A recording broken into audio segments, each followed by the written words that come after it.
Hello, I'm Charles Cinemo, the Deputy Chief of the Anaheim Police Department. This critical incident community briefing is intended to provide you with information about an officer-involved shooting that occurred on Monday, September 15th, 2025, in the 2000 block of West Falmouth Avenue.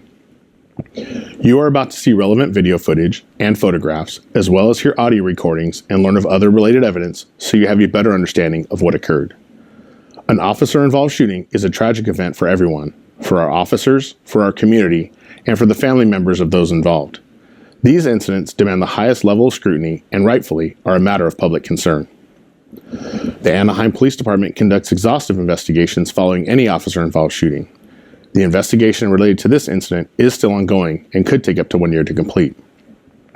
With that in mind, we withhold judgment and do not draw any conclusions about whether or not our officers acted within our policies and in accordance with the law until all facts are known and the investigations are complete.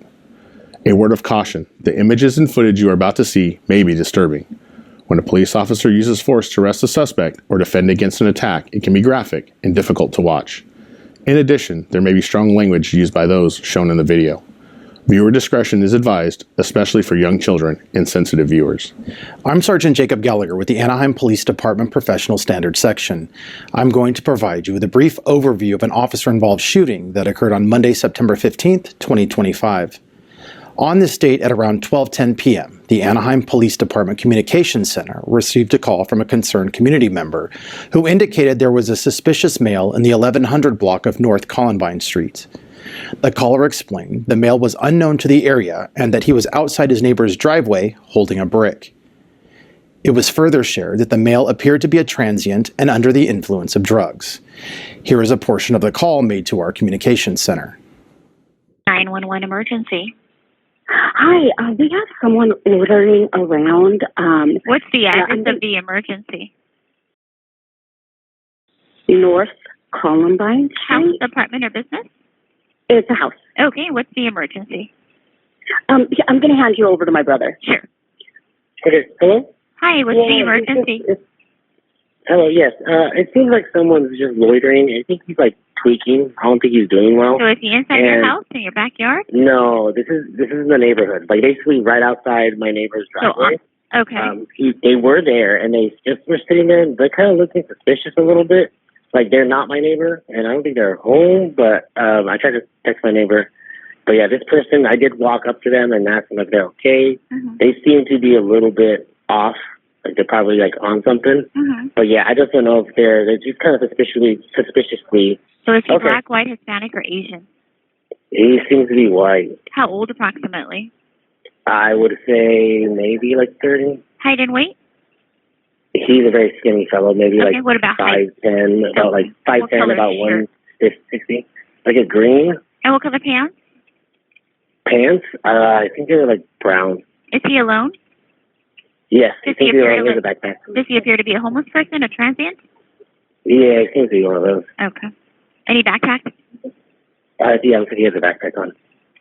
Do you know if he has weapons or under the influence of any alcohol or mental problems? I know about the drugs. I don't know if he has weapons, but he seemed to be carrying a brick at one point. Okay. Does he still have that brick in his hand? I don't know. I'm inside my house now. Okay.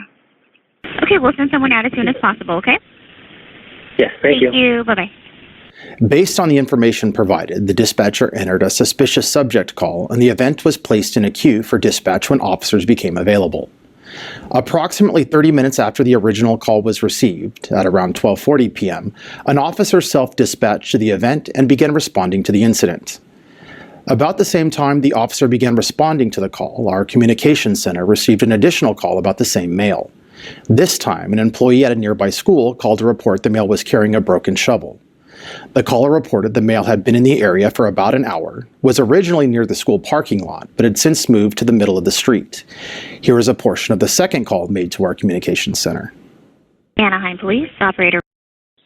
Hi, I'm calling from John Marshall Elementary School, and I'm calling because there's a gentleman that has been outside of our, like, across our campus. But he's walking with a shovel, and it's been over an hour that he's been here, and it seems like the shovel is broken.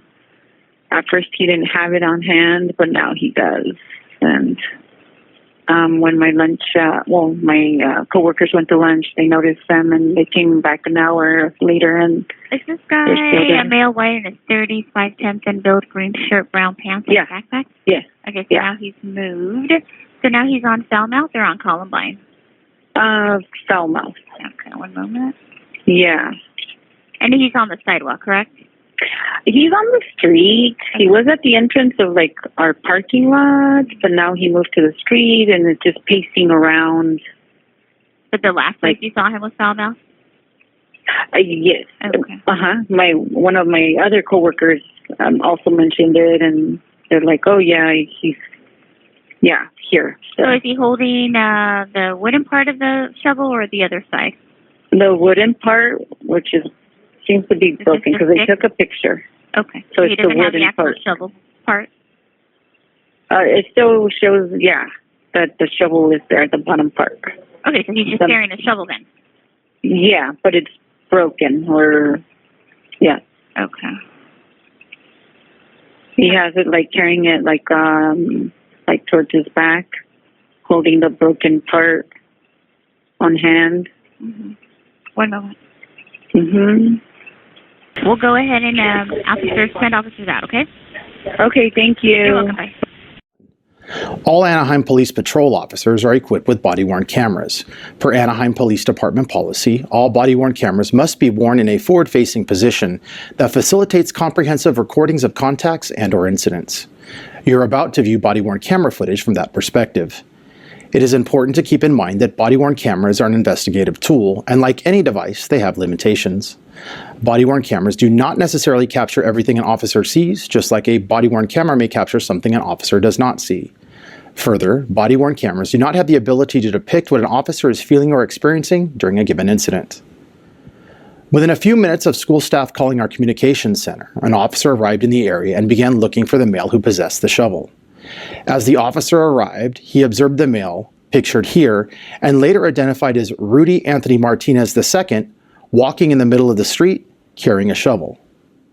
As the officer brought his vehicle to a stop, Mr. Martinez looked in the direction of the police car, raised the shovel above his head, and aggressively charged toward the officer and patrol vehicle. The officer exited his patrol car, at which time Mr. Martinez forcibly, wildly, and repeatedly struck the police vehicle with the shovel. Mr. Martinez then turned his attention toward the officer. He raised the shovel over his head and advanced toward the officer in an aggressive and threatening manner. At that time, an officer-involved shooting occurred. The following footage, taken from the involved officer's in-car video system, depicts Mr. Martinez's actions upon the officer's arrival.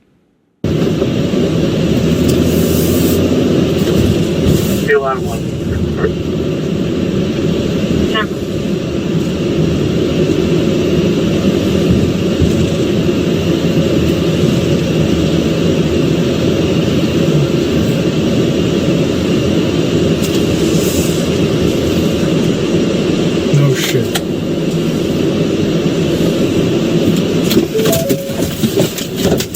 Sit down. Sit down. Shot. Come here. Hey.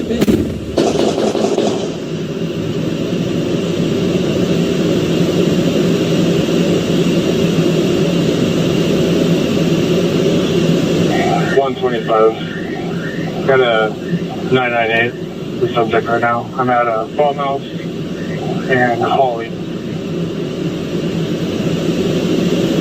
Copy, Falmouth and Holly, unit 10-3 for 998. The following is body-worn camera footage from the involved officer.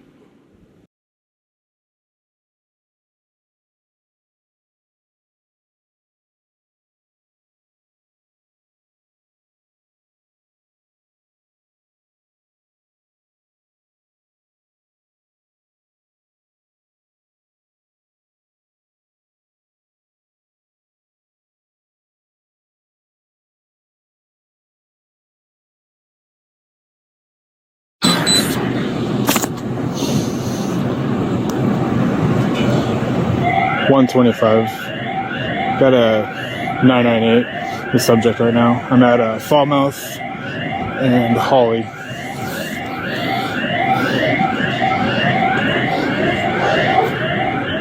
The following is the same footage at a reduced speed.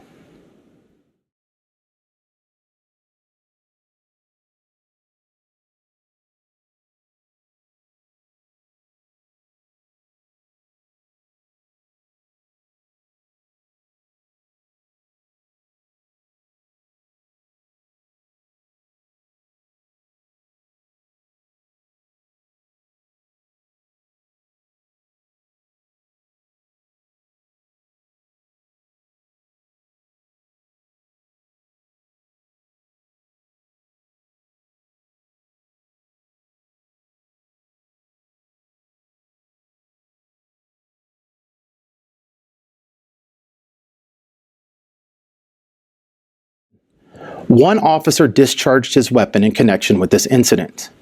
Immediately after the officer-involved shooting, an Anaheim Fire and Rescue paramedic team was requested to respond to the scene. Officers rendered medical aid to Mr. Martinez, including providing chest compressions and the application of chest seals. An Anaheim Fire and Rescue paramedic team arrived and assumed care. Mr. Martinez was transported to a local hospital where he passed away. This is an evidentiary photograph of the shovel Mr. Martinez possessed at the time of this incident. In the city of Anaheim, when a critical incident such as an officer-involved shooting occurs, several investigations are then initiated. The Orange County District Attorney's Office conducts an investigation to determine whether the involved officer's actions are within the law. The Anaheim Police Department's homicide detail investigates criminal conduct of any potential suspects prior to or during the incident. Finally, our internal affairs and major incident review teams examine any areas where improvements can be made and determines whether or not the actions of the involved officers were within policy and consistent with our training. If you would like more information on the Anaheim Police Department's use of force policy, please visit our website. Thank you for taking the time to view this critical incident community briefing.